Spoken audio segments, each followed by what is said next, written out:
everyone and welcome. In this lecture, we're going to learn how we can configure an NFT project for Candy Machine. So we have to build a project file called config.json. Let's go into our code editor. This can be any code editor, and open up your Metaplex project folder. You can also use any folder. Create a new file called config.json. So I'm creating a configuration file in my NFT project, and in this case, just in my Metaplex clone.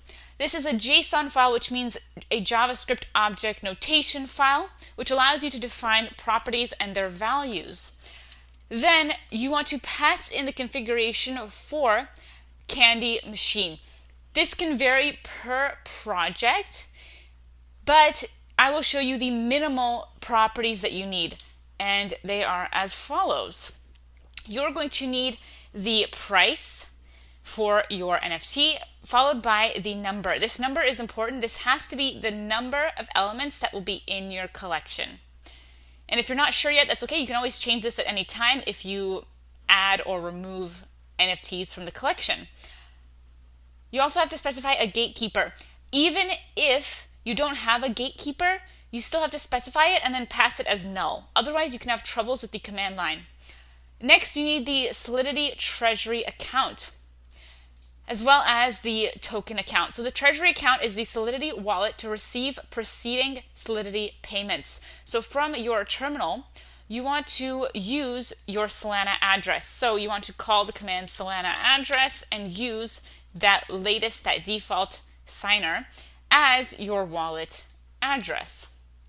Next, you can also specify the SPL token account. This is the wallet to receive proceedings from SPL token payments.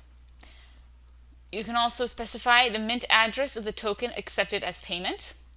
The go live date, okay, this should be sometime when you're planning to allow for minting of your NFTs. Next up, we have end settings for the ending, if you have any. Whitelist mint settings. Here you can specify the whitelist token that will be burned or not burned after the mint and should be returned to the holder. Then you have hidden settings like the name, the URI, the hash, as well as storage, the storage type to upload images and metadata. I'm using Arweave Sol, which means that we are uploading to Arweave and payments are made in the Sol coin. This only works in mainnet and is the recommended option.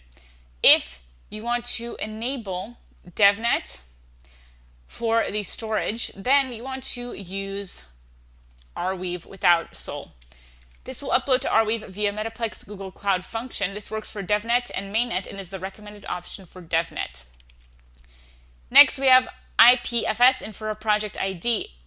If we're uploading to IPFS, we must pass in either the project ID or the secret key.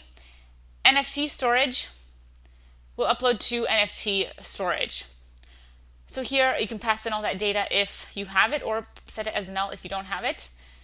AWS S3 bucket is the AWS bucket name if you're using Amazon Web Services.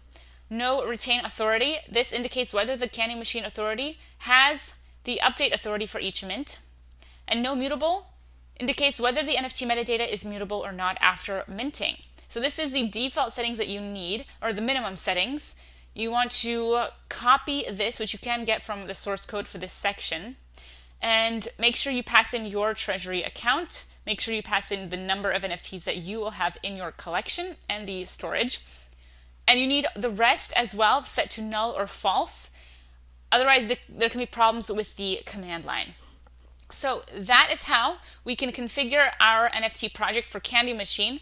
So join me coming up next. We're going to learn how we can build NFT asset metadata, so the NFT assets for our NFTs. If you liked this video, then go to training.mammoethinteractive.com. We have tons more content on blockchain, web development, machine learning, and much more.